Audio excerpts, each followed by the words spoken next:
আল্লাহর উপর ঈমান আনলাম, আমি আল্লাহর উপর ঈমান আনলাম, আমি আল্লাহর রাসূলগণের প্রতি ঈমান আনলাম, আল্লাহর কিতাবগণের প্রতি আমি ঈমান আনলাম, আল্লাহর সকল ফেরেশতাগণের উপর আমি ঈমান আনলাম, আমি পরকালের প্রতি ঈমান আনলাম, আমার তকদিরের ভালো মন্দ যা হয় সব আল্লাহর পক্ষ থেকে হয় তার প্রতি আমি ঈমান আনলাম, আমি ঈমান আনলাম। এই কথার দ্বারা ইসলামের যত নিয়ম কানুন বিধি বিধান আছে, যত আদেশ আর যত নিষেধ আছে, সবগুলি আপনাকে যেগুলি পালন করণীয় এগুলি পালন করতে হবে, যেগুলি বর্জন করণীয় তা বর্জন করতে হবে। তবে হচ্ছে আমি ঈমানদার মুমিন মুসলমান। কথা ক্লিয়ার? যদি স্বামী কবুল হওয়ার দ্বারা তার মেয়ের জন্ম মানে বিয়ের দিন থেকে নিয়ে মৃত্যুর আগ পর্যন্ত, এমনকি কাপড়ের কাপড় সহ দাফন কাজ সম্পূর্ণ করা পর্যন্ত পুরুষের দায়িত্ব হয়ে যায় শুধু কবুল বলার দ্বারা। আর ঠিক তদ্রুপভাবে আমানতু বিল্লাহ, আল্লাহ আমি তোমার আল্লাহ হিসেবে বিশ্বাস করি, এই কথার দ্বারা ইসলামের সমস্ত কানুন সমস্ত বিধান আমার উপর ফরজ হয়ে গেছে। আমরা বিয়ের ক্ষেত্রে কন্যার কবুল হওয়ার পরে মৃত্যু পর্যন্ত তার সকল জিম্মাদারি সকল ভরণ পোষণের দায়িত্বটা নিতে হবে, এইখান বুঝি। আর আমানতু বিল্লাহ হওয়ার দ্বারা ইসলামের নামাজ পড়তে হবে, রোজা রাখতে হবে, হজ করতে হবে, যাকাত দিতে হবে, পর্দা করতে হবে এবং হালাল জীবিকা অর্জন করতে হবে। হালাল হালাল হালাল হালাল ইনকাম করতে হবে, অবৈধ ইনকাম থেকে নিজেকে বিরত রাখতে হবে। এইখান আমরা বুঝি না, এইখান আমরা বুঝি না। এর মানে আমরা জাতে মাতাল তালে ঠিক এমন ইমানদার, ঠিক না? ঠিক, জাতে মাতাল তালে ঠিক, জাতে মাতাল তালে ঠিক। কইতাম নি জাতে মাতাল কি তালে ঠিক। বর্তমানে আমরা এমন একটা কঠিন সমস্যার সম্মুখীন, এমন একটা পরিস্থিতির সম্মুখীন। আচ্ছা বলুন তো, আমার অসুস্থতার কারণে আমি ডাক্তারের শরণাপন্ন হলাম, আমি শারীরিকভাবে অসুস্থ, ডাক্তারের শরণাপন্ন হওয়ার পরে আমি যদি ডাক্তারকে বলি, ডাক্তার সাহেব আপনি এই ওষুধটা দেন, এই ওষুধটা দেন, এই ওষুধটা দেন, এই ওষুধটা দেন, আমি যে এইগুলা বলছি এইগুলি দেন, তাহলে কি চিকিৎসাটা যথাযথ হবে না চিকিৎসায় মারাত্মক ধরনের ভুল হবে?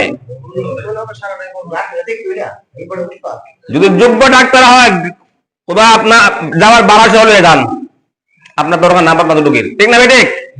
তাহলে 15 বছর 17 বছর লেখাপড়া কইরা কোরআন হাদিস শিক্ষা, কোরআন হাদিসের জন্য জীবনের অর্ধেক জীবন চলে গেল।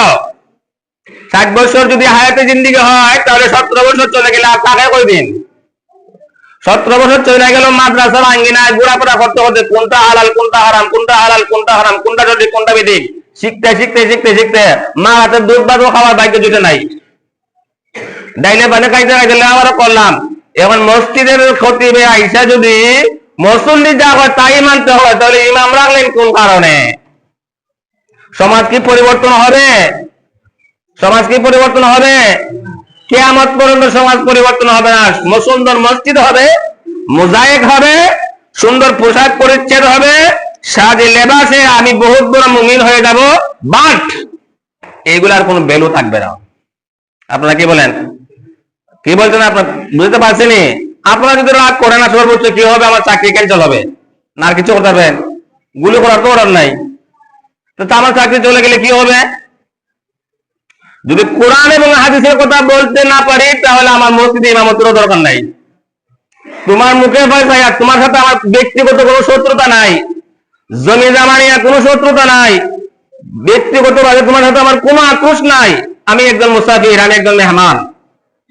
হ্যাঁ, আমি যেই কথাটা বলবো, ইমাম সাহেব যেই কথাটা বলবেন, যদি এই কথাটা কোরআন এবং হাদিসের বাহিরে হয় তাহলে ইমাম সাহেব আমাকে জবাব দিতে হবে, কেন আমাদেরকে ভুল শিক্ষা দিলেন। ঠিক না? ঠিক। হ্যাঁ, এখন মনে করেন আপনি, আমি যত বড় আলিম হই আর যত বড় যাই কিছু হই, আমি 30 পারা কোরআন হাফেজ, আমি বুখারী শরীফের মুহাদ্দিস হয়ে গেলাম, বাট কৃষি কাজের ব্যাপারে আমি কি যোগ্য না অযোগ্য? অযোগ্য। ড্রাইভিং এর সিটের জন্য আমি যোগ্য না অযোগ্য? এখন যদি আমি বলি ড্রাইভার তুললাম এখান থেকে, আমি শিক্ষিত, আমি এখানে বসবো, গাড়ির সঠিক জায়গায় যাইবো না খাটে যাইবো?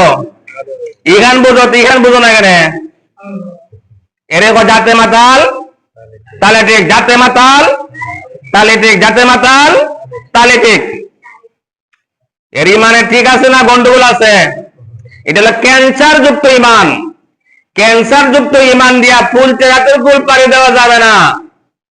সমাজে চলা যাবে, সমাজে বাহাদুরি করা যাবে, মাস্তানি করা যাবে, মাগার ফুল চেরাতের ফুল পাড়ি দেওয়া যাবে না। এখানে কোনো জালিয়াতি চলে না, এখানে কোনো ঘুষ চলে না, এখানে কোনো বাহাদুরি চলে না। ঠিক না ভাই? ঠিক। ওষুধ কয় ধরনের আছে? 2 ধরনের ওষুধ আছে। ওষুধ কয় ধরনের? 2 ধরনের ওষুধ। একটা ওষুধ খাইলে মিষ্টি লাগে, বাচ্চারা খালি খাইতে চায়, আরেকটু দাও আরেকটু দাও, একটা মিষ্টি লাগে না?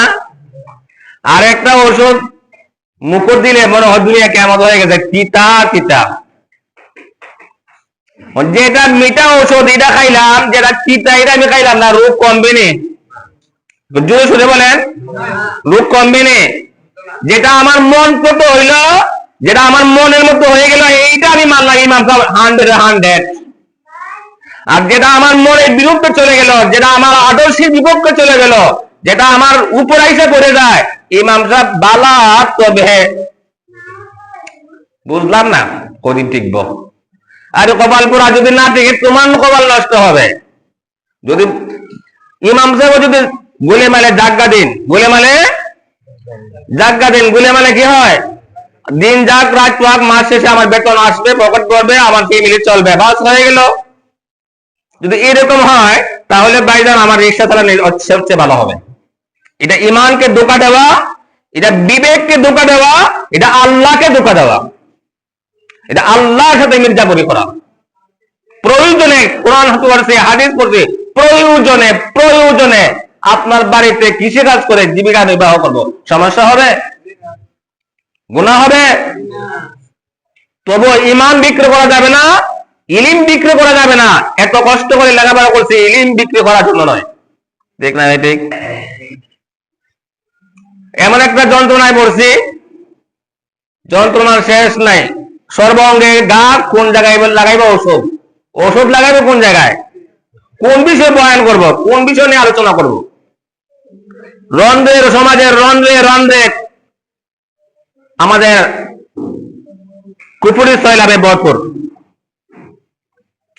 একবেলা বিয়ের প্রথম যাত্রা, বিয়ের পরের দিন, বিয়ের পরে জামাই, নতুন জামাই আসে না কন্যার বাড়ি?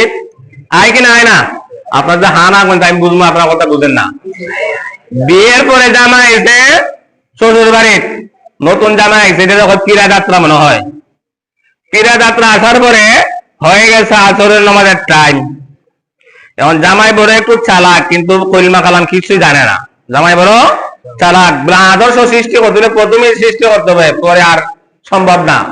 তো কি করতে হবে? আসার পরে শ্বশুর বাড়িতে আসার পরে দাদি নানি মিল্লা মিষ্টি সামনে রাখছে, ভাই তুমি মিষ্টি খাও, নতুন জামাই মিষ্টি মুখ করা, মিষ্টি মুখ করা। বলে না না না দেরি, না না মিষ্টি খাবো না, মিষ্টি খাবো না, এখন না, এখন না, আগে নামাজ শেষ করি, আগে কি করি?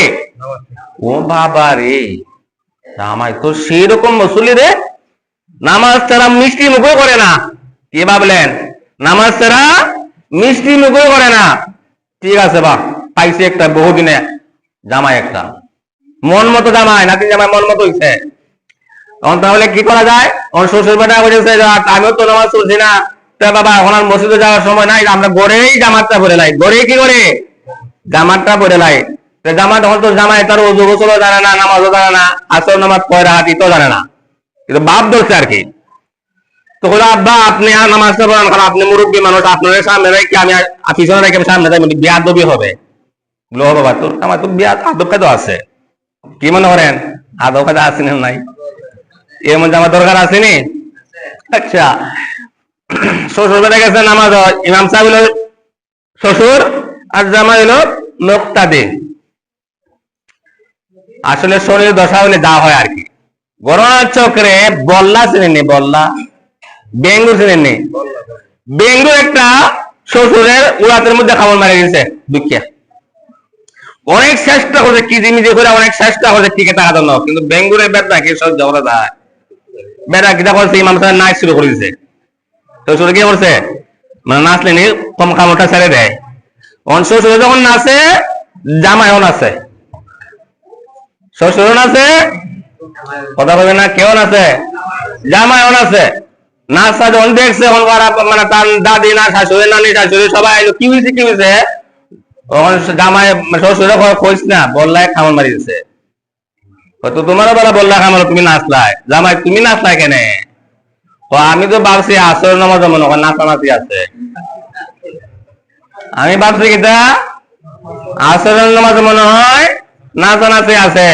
কলিমুদ্দিন আর সলিমুদ্দিন গেছে সৌদি আরব, সৌদি আরবের যে লাহান নামাজ পড়ে, ওই লাহান নামাজ পড়ে, উনি হে যে নামাজ পড়লো, হে কি আসলে শিক্ষিত অশিক্ষিত এখানে খবর রাখে না। তাহলে কোরআন হাদিস কি জন্য বলা হলো, কোরআন কেন পড়ানো হলো, কেন 15 বছর মাসের পর মাস বছরে বছর পর বছর ডাইলের পানি খায় কোরআন শিক্ষা দেন উলামায়ে কেরামরা? তাহলে দেখা দেখি বেখান আছে, বেকার কি আর আকল আছে? দেখা দেখি চলবে না। কোরআনে আছে কিনা, হাদিসে আছে কিনা, সাহাবায়ে কেরামের আদর্শে আছে কিনা, তাবিঈনদের আদর্শে আছে কিনা, সলেফে সালিহিনদের আদর্শে আছে কিনা, আমাদের আইম্মায়ে মুজতাহিদিনদের আদর্শে আছে কিনা, তারা এই ব্যাপারে কি মতামত দিয়েছেন, তারা এই ব্যাপারে কি সিদ্ধান্ত দিয়েছেন, এই বিষয়ে তারা কি সিদ্ধান্ত দিয়েছেন, এদের সিদ্ধান্তই সিদ্ধান্ত। এখানে মাঝখানে কটা ইমামের কোনো কথা গ্রহণযোগ্য হবে না। হবে আইম্মায়ে মুজতাহিদিন যে সিদ্ধান্ত দিয়েছে সেই সিদ্ধান্তকে আমি গ্রহণ করতে হবে, নতুবা তুমি গোমরাহ ছাড়া তোমার ভাগ্যের কিছু চলবে না। ঠিক না ঠিক? الذين يؤمنون بالغيب ويقيمون الصلاة ومما رزقناهم ينفقون। মুমিনের মুত্তাকির তিনটা তবকা, তিনটা স্তর। মুত্তাকির কয়টা স্তর? এক নাম্বার হচ্ছে যে ইমানদারে শিরিক করে না, যে ইমানদারে শিরিক করে না, যে ইমানদারে শিরিক করে না, আল্লাহর সাথে শরীক করে না, আল্লাহর জাত আল্লাহর সিফাতের সাথে কাউকে শরীক করে না, আল্লাহর জাত আল্লাহর সিফাতের সাথে কাউকে শরীক করে না, কোরআনের পরিভাষা তাকে বলা হয় মুত্তাকির প্রথম শ্রেণীর লোক।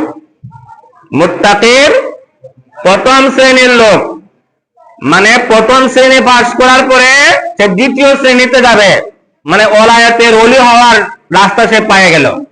মুত্তাকির এক নাম্বার দ্বিতীয় হচ্ছে সে শিরিক মুক্ত নেক আমল করে, শিরিক মুক্ত নেক আমল করে, যে আমলের মধ্যে আল্লাহর জাতের সাথে শরীক হয় না, আল্লাহর জাতের সাথে কাউকে শরীক করে না, এবং আল্লাহর সিফাতের সাথে কাউকে শরীক করে না।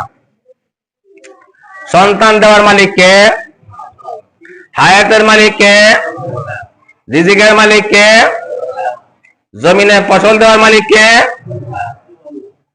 কে? যদি আমি আল্লাহ বিহনে, আল্লাহ ছাড়া যা আছে আসমান এবং জমিন, আমরা যা দেখি অথবা না দেখি, যা আমরা দেখি অথবা না দেখি, আল্লাহ বিহনে যা আছেন সবই হচ্ছে মাখলুক, সবই হচ্ছে কি? মাখলুক। এখন আমি মাখলুকের কাছে যদি চাই তাহলে কি হবে? শিরিক হবে। কি হবে? শিরিক হবে। আল্লাহ কয় আমি শিরিক আমি সহ্য করতে পারি না, শিরিক আমি সহ্য করতে পারি না, শিরিক গুনাহ আমি সহ্য করতে পারি না। ঠিক না ঠিক? আল্লাহর জাতের সাথে কাউকে শরীক করা যাবে না, আল্লাহর সিফাতের সাথে কাউকে শরীক করা যাবে না। দ্বিতীয় হচ্ছে ওই ইমানদার, ওই মুত্তাকি যে আল্লাহর ফরজ বিধানগুলি যথা ফরজ ওয়াজিব এগুলি যথারীতিভাবে আদায় করে, ফরজ যথারীতিভাবে আদায় করে, এবং আল্লাহ যেই সমস্ত বিষয়কে নিষেধ করেছেন এর থেকে নিজেকে বিরত রাখে, এর থেকে নিজেকে সরায় রাখে। না, আমার আল্লাহ এটাকে নিষেধ করেছেন, আমার আল্লাহ এটাকে নিষেধ করেছেন। আচ্ছা,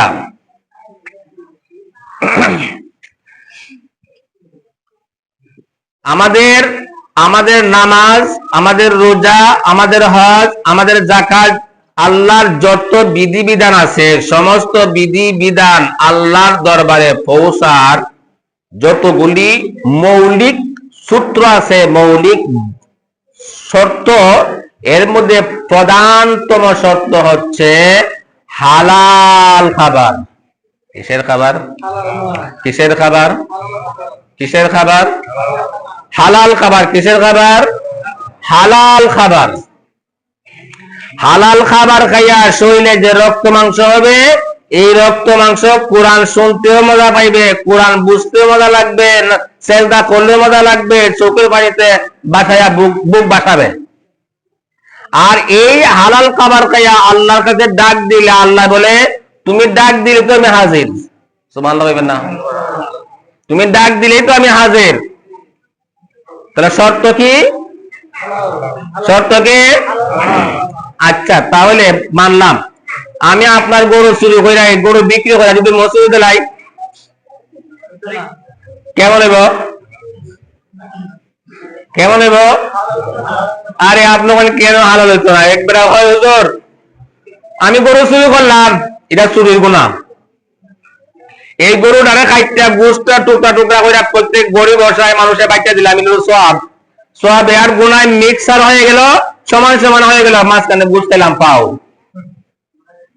কি মনে করেন? মাঝখানে গোশ কি খেলাম? পাও। আমরা এমন মুসলমান পাওটা পছন্দ করি। কি পছন্দ করি? পাও পছন্দ করি। আসলে কি তাই? হ্যাঁ, এক ভদ্রলোক ঢাকার বহুত বড় এক নেতা আমাকে প্রশ্ন করছিল, আজকে কোন আলোচনা আছে? হ্যাঁ,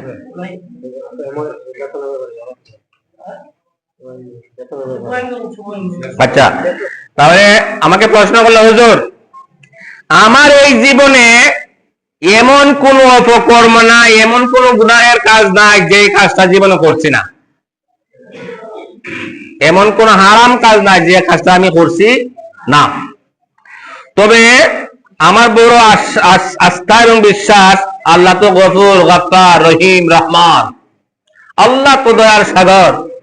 আল্লাহ যদি আমাকে আল্লাহর গফুর গফফার নামের খাতিরে মাফ করে দেন, তাহলে পরকালে আমি জান্নাত। পরকালে আমি কি? জান্নাত।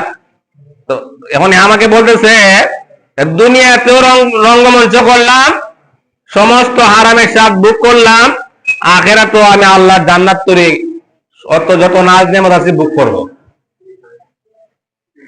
আর আপনারা এটা হারাম, এটা হারাম, এটা হারাম, এটা হারাম, এটা না জায়েজ, এটা না জায়েজ, এটা মাকরুহ, এটা মাকরুহ তাহরিমে কইয়া অনেক হারাম জিনিস থেকে, অনেক রং তামসা থেকে, অনেক সুস্বাদু জিনিস থেকে আপনারা নিজেকে সংযত রাখেন। আল্লাহর এক নাম হলো কাহার। আল্লাহর কাহারিয়াতের নামের কারণে কোন একটা সাধারণ একটা ভুলের কারণে যদি আল্লাহ আপনাদেরকে ধরে লায়, দইরা যদি জাহান্নামে দিয়ে লায়, দুনিয়ায় তো টাকা খাইলেন, আখিরাতে খাইবেন, সেকাটা দুই জায়গা। দুই কি বুঝলেন? বুঝছেন নি কথা? মানে দুনিয়া তো সেকা, আখিরাতেও সেকা। এ কেমন বাসটা দিল আমারে। আমি কইলাম তখন সময় আছেন আবুল মাল আব্দুল মুহিত অর্থমন্ত্রী। আমি বললাম প্রধানমন্ত্রী শেখ হাসিনা যদি ডাক দিয়া বলে, আবুল মাল আব্দুল মুহিত তোমার বয়স হয়ে গেছে, আজ থেকে তোমার অর্থমন্ত্রীর দায়িত্ব স্থগিত। বাজারে যে মুসি আছে, মুসি যাকে বলো তুমি আজ থেকে অর্থমন্ত্রী। আর আবুল মাল আব্দুল মুহিত অর্থমন্ত্রীকে বললো যে তুমি এখন যাই বাজারে মুসিগিরি করবা, কারণ প্রধানমন্ত্রী আদেশ মানতে হবে। কেমন হবে?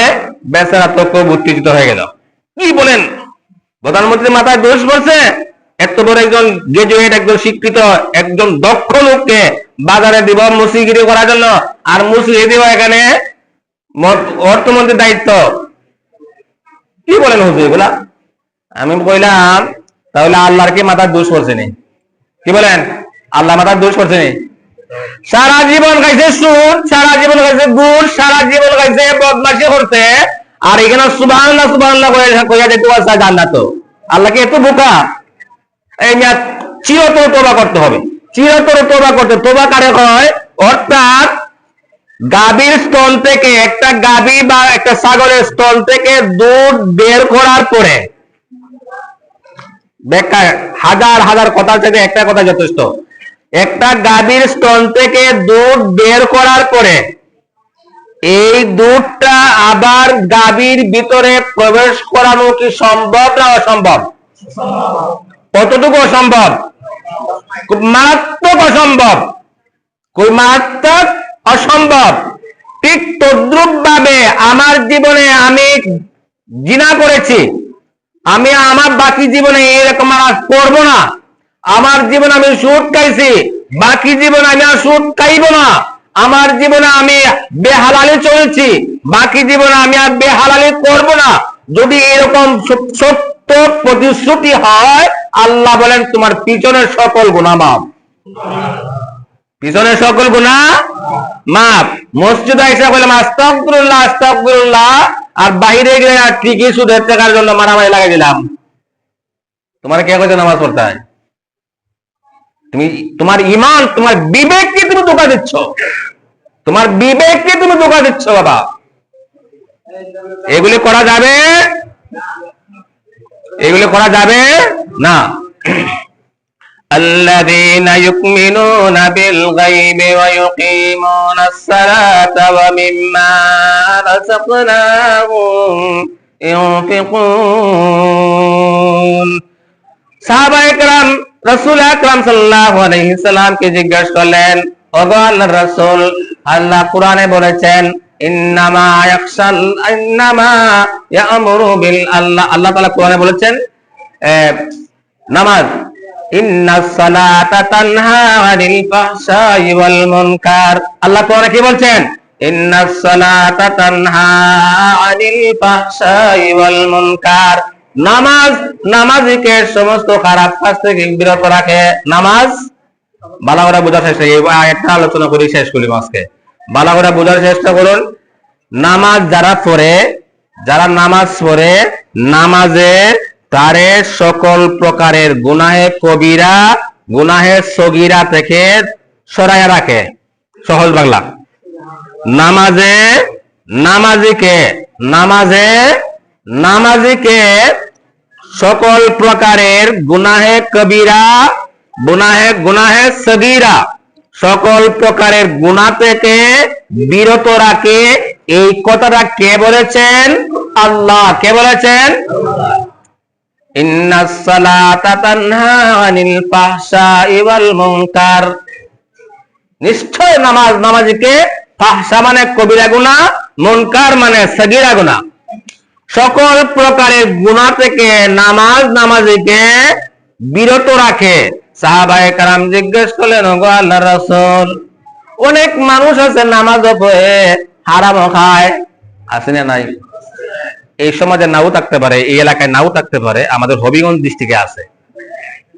নামাজও পড়ে আবার হারামও খায়, খায় না? এক ভদ্রলোক এক গায়কে বলছিল, মদ খায়া মসজিদ গেলে তারায়া দিবে সকলে আমারে, তবে কেন সুদখোর সভাপতি। কথা বুঝতে পারছিনি? মদ খাইলে, একটা মানুষ যদি মদ খায় ঢুকে ঘরের মধ্যে মসজিদ, আপনারা ফিরাইবেন না? ধাক্কা দিয়ে ঘর মসজিদ বার করবেন না? মদ খাওয়া হারাম, সুদ খাওয়া কিতা? হেবার হয়ে করতে বার করলেন, আর হেবার হয়ে মসজিদের সভাপতি দিলেন, এটা কোন দুঃখে? হ্যাঁ, মানিয়া না মান ময় করে মেহমান। যাই হোক, সাহাবায়ে কেরাম জিজ্ঞেস করলেন, এ নামাজও পড়ে আবার হারামও খায়, তা আল্লাহ যে কোরআনে বলছে নামাজিকে হারাম থেকে বিরত রাখবে, গুনাহে কবিরা থেকে বিরত রাখবে, গুনাহে সগীরা থেকে বিরত রাখবে, এর মর্ম কি? এর ব্যাখ্যা কি? কে প্রশ্ন করছে? সাহাবায়ে কেরাম। কে প্রশ্ন করছেন? সাহাবায়ে কেরাম। কার কাছে প্রশ্ন করছেন? নবীজির কাছে প্রশ্ন করছেন। নবীজি বলেন, ইন্নাস সালাতা মান লাম ইয়ানহাহু আনিল ফাহশাই ওয়াল মুনকার ফালা সালাতা লাহু। যেই নামাজি যেই উম্মতে নামাজও পড়ে আবার গুনাহে কবিরা কাজও করে, নামাজও পড়ে সুদও খায়, নামাজও পড়ে আত্মসাৎ করে, আত্মসাৎ